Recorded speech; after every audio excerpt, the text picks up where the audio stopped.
Good morning, everyone. Happy Tuesday. It's Tuesday, January 11th, 2022. I hope you're having a great day so far. Nice to see you here, YO Rockstar 13. Yeah, it's Mary J. Blige's birthday today, and we're going to take a gander at her astrology chart. We don't have her time of birth, but we'll make do. We'll make do in terms of Mary. It's also, Amanda Peet's birthday too, who is really, really great as well. And we'll look at her chart too. Again, we don't have her birthday, we have her birthday. We don't have her time of birth, but we'll do what we can. We'll make it happen irrespective. But first, let's look and see what's going on in the heavens today. Happy Tuesday, Sin Bagley. Nice to see you. I hope you're having a nice day. So yeah, today is indeed National Splash Your Friend in a Puddle Day. It's true. January 11th marks the unofficial holiday of National Step in a Puddle and Splash Your Friends Day. On this day, friends jump in puddles and get each other wet, all in the name of friendship and good, not so clean, fun. So you may want to splash your friend in a puddle if possible. That could be really, really good. It is Mars's day, so if you do splash your friend in a puddle, he may punch you in the face. It's very possible. So just keep that in mind. It is Mars's day.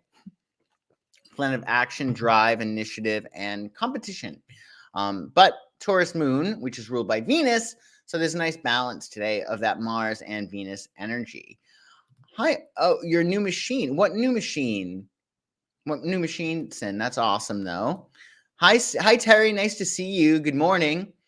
So yeah, we're still under the waxing moon from our new moon in Capricorn that we had on January 2nd. So it's all about bringing new things into your life, and then you'll start to see the manifestations of those come the full moon on January 17th, which is Monday. So 6 days away, we'll have our full moon. You'll start to see the manifestations of your new moon intentions. So what you may want to do, just because some of your goals or your new moon wishes, they might take a long time to materialize, certainly longer than 2 weeks. But if you allow yourself to experience the emotion of having what it is that you what you want, then you can look at your emotions as a manifestation. That's a good way of doing it.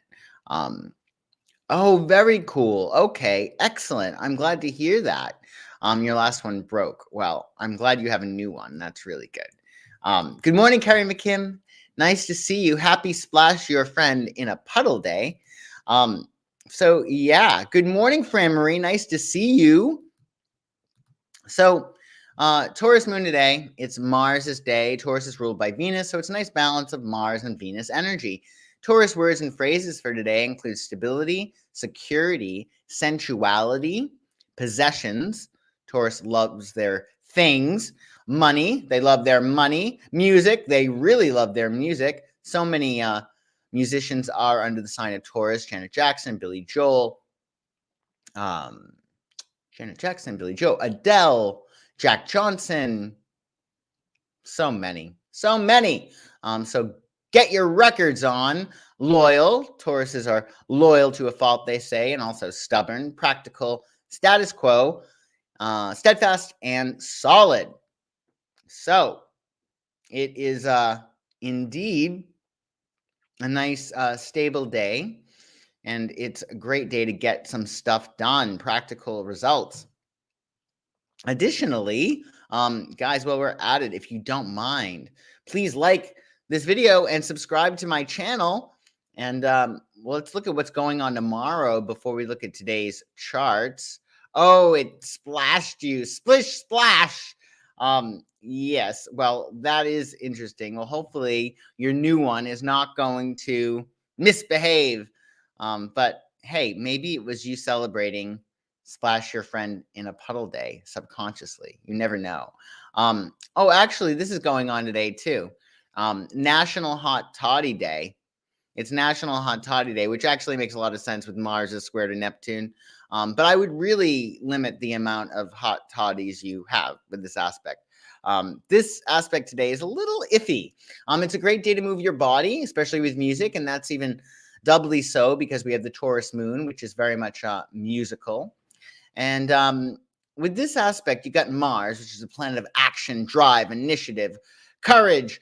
But then you have it making an awkward square to Neptune, which is planet of otherworldliness, and it rules imagination, but it also can confuse or befuddle or obfuscate things. So you may not be acting out under a real premise. You might be operating or taking action under a false premise. So just keep that in mind. You may want to lie low, handle what's already on your plate. Thank you for mounting the like buttons, and I do appreciate that. You need a hot drink. It's well, it's 5 o'clock somewhere, as they say. Common gay view. Nice to see you. Good morning. Oh, you're starting to clean stuff out and throw away a lot of stuff. That is so good. That's really good for a Taurus moon. And Mars's day. I gotta say, you can get a lot of shit done under Mars's day. Oh, a virtual coffee. I have my coffee. Right here. So yeah, with Mars is square to Neptune, be sure to stay true to your principles and boundaries. It's really a great day to mind your own business. Really let sleeping dogs lie if you can. Don't take action unless you're absolutely crystal clear on what you're talking about and where the other person might be coming from. Always assume positive intent. It's a good idea, but especially today. So keep that in mind. Oh, yeah, you will not be splashing your friends in a puddle, or that you might be killing them. You might kill them and they might die, and that would be terrible. You never want to kill anybody under a Taurus moon. It's really bad. 0 degrees in Maine? My goodness. Yikes. Jeez. Okay. Well, I hope you're keeping warm, Carrie McKim. I hope you got your hoodie. Got your hoodies on. So, yeah, great day to mind your own business. Diffuse combustible situations. Don't start fights or take on new projects, as all may not be as it seems. This aspect is not only great for hot toddies, but it's best for projects that require inspiration and imagination. So keep that in mind. Hi, Mr. Aragon, 131, 18 degrees. It is cold in New York City. Yikes. Okay, I hope you're keeping warm too. Hope you got your hoodie. That's the only thing I like about the cool weather are hoodies. Really, that's my favorite thing about them. But yeah, we got this aspect today and we got our Taurus moon, so it should be a good day. Additionally, tomorrow, let's talk about what's going on tomorrow before we look at today's charts. Tomorrow is Kirsty Alley's birthday, and I did, for you guys, send out a tweet to her asking for her time of birth. Now, she doesn't know me from a can of paint, so I don't know if she's going to provide that info. My guess is no. I mean, why should she? However, she might, and if you feel like finding out more about Kirsty Alley's astrology chart, you could tweet her and say, Joshua, the psychic, wants to astrologize you. But just be gentle, though, to Kirsty, because I do believe that she has a Pisces moon. So be very gentle if you do reach out to her. In any case, we'll look at her chart tomorrow, whether or not we have her time of birth, although it's a lot more fun when we have her time of birth. Oh, landlord is cranking the heat. Well, that's a good problem to have. That's a good problem to have. When I was in New York, I remember that too, that it would be freezing cold and the heat would be really up high, and I would open the big windows. So, yeah. Anyway, so tomorrow, in addition to it being Kirsty Alley's birthday, it is also Mercury's day, which is the planet of communication, and we are right on the heels of Mercury retrograde, so definitely be sure to pad your schedule with a little extra wiggle room. We will have a Taurus moon all day tomorrow, pretty much until 10:07 p.m. So those themes of Taurus will continue, and the Taurus moon tomorrow will be good for activities that yield solid results, financial matters, nesting, resting, enjoying your body, food, and music. You really like Kirsty. I do too. I think she's great. Have you seen Fat Actress? I know that she's on that, and I do believe. Oh, she was on. Oh, she was. Oh, that's right. I remember that. She also, I believe, has a podcast going on now on The Verge. I got to check that out. Anyway, so let's try to get her birth date information. Excuse me, her time of birth. And if not, we'll still look at her chart. But yeah, today we have Amanda Peet's birthday. Oh, wasn't she funny on Cheers, Kirsty? Yeah, Amanda Peet's birthday. Do you guys know Amanda Peet? She is quite an actress, quite an accomplished actress. And we also have Mary J. Blige's birthday today. And I hope she's found a real love. It's only been 30 years, literally. But yeah, we're going to look at both of these ladies' charts today because it's their birthdays. And unfortunately, we don't have the time of birth for either of them. And I just, I didn't tweet them out just because I thought that would be a fool's errand asking Mary J. Blige and Amanda Peet for their birth dates.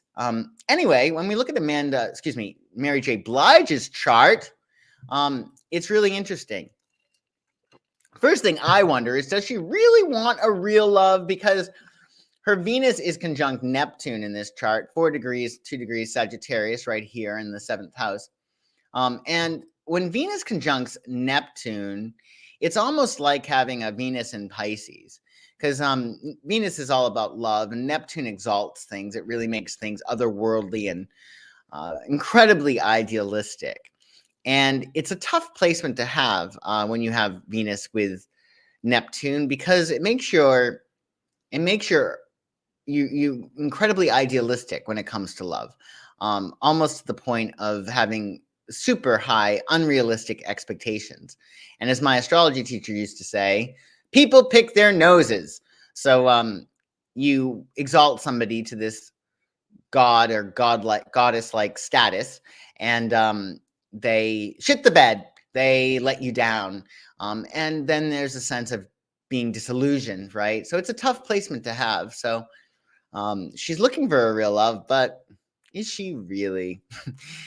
Typically with Venus conjunct Neptune, there is an incredible amount of ability to love, an amazing amount of agape, as they say. John, Lord knows my standards are too high. I wonder if you have a Neptune-Venus thing too in your chart. In any case, she is a 20-degree Capricorn sun, Mary J. And again, we don't know her time of birth, but we can guess that she has a Cancerian moon. Whether or not it's opposite her sun, exactly opposite, we don't really know. But let's just say it is. The sun is in Capricorn, the moon is in Cancer, and this would say that she was born under a full moon. So a full moon takes place when the sun is in the opposite sign of the moon, just like on Monday, the 17th. The moon will be in Cancer and the sun will still be in Capricorn. It's a full moon.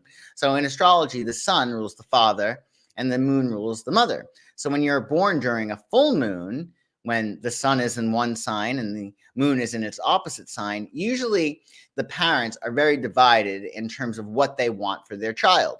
So the mother wants one set of things for their kid and the father wants something else. So the child does feel almost like divided or pulled in two different directions. And that dichotomy, of course, is internalized. And they go through life typically feeling as if they are pulled in two different directions, but obviously they have to integrate those two opposing views.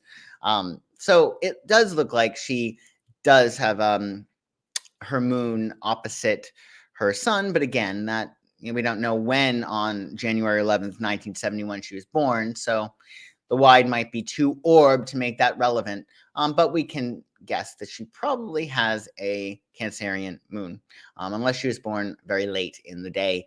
Additionally, Mary J. Blige has her Mercury on the galactic axis. It's so interesting. We're seeing so much galactic stuff this week. But the galactic center is it's the Milky Way. It's the sun of our suns. And it's said to contain a lot of powerful energy, magical energy. It's always interesting to find out where you have the galactic center in your chart, where 27 degrees of Sag is in your chart, as that's where you are probably linked up with higher intelligence. And Mary J, with Mercury at 28 degrees Sagittarius, her thinking and her communication skills are very much tied up with the galactic axis or divine intelligence.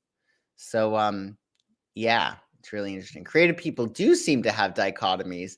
They do. I think it's very much true, and luckily they're being creative, so they're able to express that. Otherwise, additionally, in terms of this chart, Mary J also has her Jupiter and Mars pretty close. My orbs are notoriously tight. I do 4-degree orbs. I can't stand it when astrologers give like 10 to 20-degree orbs. I think it's outrageous. However, this orb is wide, but it's not crazy town wide. It's what? Well, it would be 9 degrees, I believe. No, 7, right? Yeah. Sorry, math. Yeah, it's a 7-degree orb between her Jupiter and her Mars. So that means essentially, giving it a little bit of leeway, that her Mars, her action, drive, initiative, is made bigger and stronger with Jupiter, because Jupiter amplifies whatever it is that it's touching, whatever planet it's touching. Oh, I like this. Though I feel like if you know someone's flaws, first you'll appreciate their virtues a lot more. Yeah, that's the thing. Like when we fall for somebody or get to know somebody, we're going to see things that we don't like. And that can be a tough pill to swallow, especially if you have Venus conjunct Neptune in your chart. Additionally, though, she has a 15-degree, strong 15-degree Taurus Saturn. Saturn was retrograde when she was born, which typically shows that, you know, her dad may have been either absent or his ideology was completely contrary to what she needed to do. But in any case, that 15-degree Taurus Saturn goes very well with her Sun in Capricorn. It's a 5-degree orb, but that's a beautiful trine there. So it gives her that flow of energy between her ego, her personality, Sun, with her responsibility, work ethic. Obviously, she has a tremendous amount of work ethic. And that is really an interesting aspect there. And her North Node is in Aquarius at 23 degrees, and that does jibe really well in some respects with that with that Mercury. So she's able to, you know, really connect her galactic intelligence with her destiny, which she has done. Although that North Node at 23 degrees Aquarius does square Mars. So in some respects, it hasn't been all easy for her. There are quite a few squares and quincunxes in this chart. But she is quite a lady. Just trying to see if there's anything else. Oh yeah, we got Pluto here at 29 degrees Virgo, and that does make a beautiful exact sextile with her Jupiter. So there's a nice flow of energy between how she expands, her expansion, and her power. Oh, thank you, Sin, for doing research. So her father was a jazz musician who was stabbed in 2014. So interesting. I wonder if we can see where that is in her chart. So, 20-degree Capricorn Sun, that could be father. You know, really, if you think about it, right? 22-degree Mars in Scorpio, that's a sharp object, right? Mars. And there is that sextile there, which is interesting. And then Jupiter next to that Mars could amplify it. It could be that. Who knows? Again, if we had her time and birth, we'd probably be actually able to see it, especially in her transits. In any case, I hope Mary J has a really great birthday. And she was born in 71. So how old does that make her today? Let's see. 2022 minus 1971. So she's 51. Jeez Louise. Yeah. So this is Mary J. Tell me what you think about Mary J. if you like her or not. I think that she's phenomenal. I especially love her version of One. I think she covered One.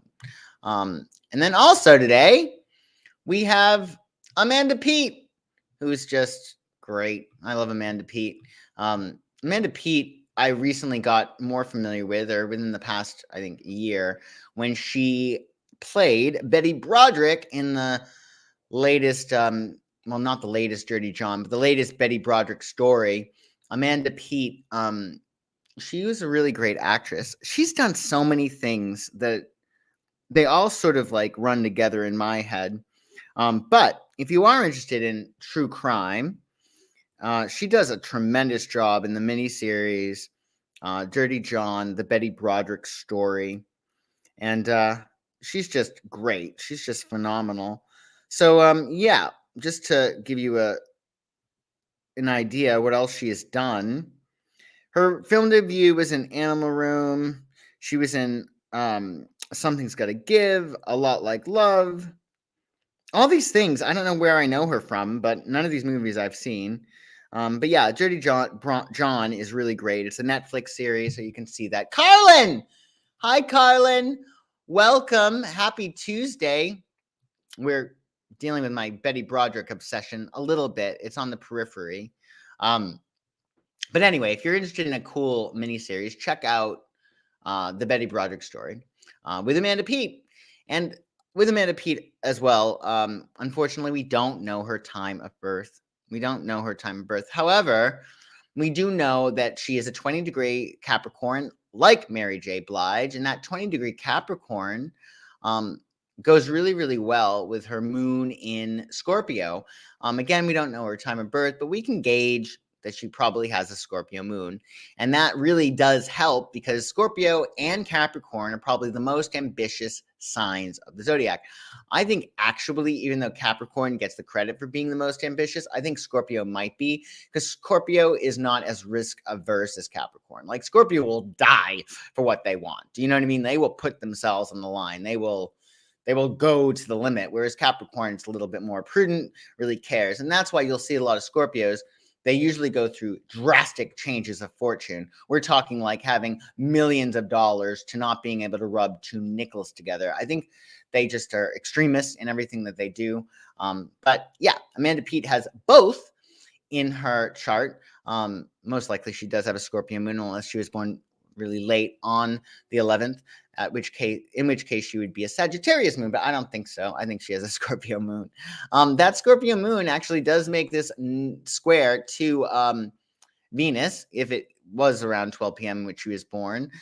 So there's sort of this rough energy between her subconscious, her emotionality, and the way that she loves with Venus. But again, squares make shit happen. You'll see a lot of people who are really successful. They don't necessarily have a lot of trines, but they have squares. Additionally, how funny, she also has Mercury on the galactic center at 29 degrees, within 2 degrees of the galactic axis. So just like Mary J, she is connected. Her mind is connected to the Milky Way, to where there's a lot of divine intelligence. And I think that's even further emphasized really with, let me see here. Am I doing that right? Yeah. Yeah, that's further emphasized with Jupiter right there. And Jupiter, you could say, is on the galactic axis. It's within 3 degrees, but that Mercury is only within 2. So she's definitely hooked up to divine intelligence in a lot of ways. And again, that Sagittarius energy with the Sag Mercury as well as the Jupiter makes a beautiful sextile to that Venus. So there's a lot of energy that's firing her up, her ability to be beautiful, her ability to enchant, especially the masses, because Aquarius rules love of the masses. Other things that are interesting here, she does have Chiron conjunct Mars. So there's a certain woundedness, most likely in a past life, when it comes to assertion, aggression, masculine archetype energy. It's interesting that she's a Capricorn because Mars is exalted in Capricorn. It's at its best in Capricorn. So I'm sure she was able to resolve some of that, but there may be some residual stuff with that Chiron, that woundedness around her Mars, which is interesting. And that is, well, I think it's too wide. I was going to say it's opposing Pluto, but I think it's too wide. Otherwise, other interesting things in terms of this chart, it's very probable that she does have her moon opposing Saturn, which is really tough. This would say that her mother, Moon, was opposed in terms of her dad. And then again, that is also internalized, right? And her Saturn also was retrograde, so her dad may have been absent, or his ideas for her were incongruous with what she was actually destined for, which makes sense with the Taurus Saturn and her North Node being in Aquarius, because her destiny is very much about innovation, going against the grain, being completely untraditional in a lot of respects. And then we have that Saturn in Taurus. But, that Saturn is at its last degree, so it is close to Gemini. So there is definitely a little bit of energy there that helps her to achieve her goals. And even maybe her dad in some way helped her achieve her goals as well. So, yeah, if we had her time, we'd be able to gauge a lot more. But in any case, this was what we got for Amanda Peet. Definitely check out Dirty John if you're into true crime. And yeah, you'll like it. It's Christian Slater's in it too, and he's phenomenal. He's just great. But thank you all for joining me today. I hope you had a good time and you learned a little bit of astrology and what's going on for today and tomorrow. Please like this video and subscribe to my channel if you haven't already. And if you are curious as to what is going on in your astrological chart, of course, it'll help us if you have your time of birth. And we'll run that. We'll find out where the new moon in Capricorn hit January 2nd and where the full moon in Cancer is going to hit January 17th and what you need to know for 2022. We'll also read your tarot cards, which could be a lot of fun. Just check out my website, psychicsun.com, and we will hook you up with a reading. I hope you guys have a really, really great day. Give a shout out to Kirsty. If you can get her time of birth, I would be over the moon if she gives me her time of birth. But have a great day, everybody, and I will see you tomorrow. Bye-bye.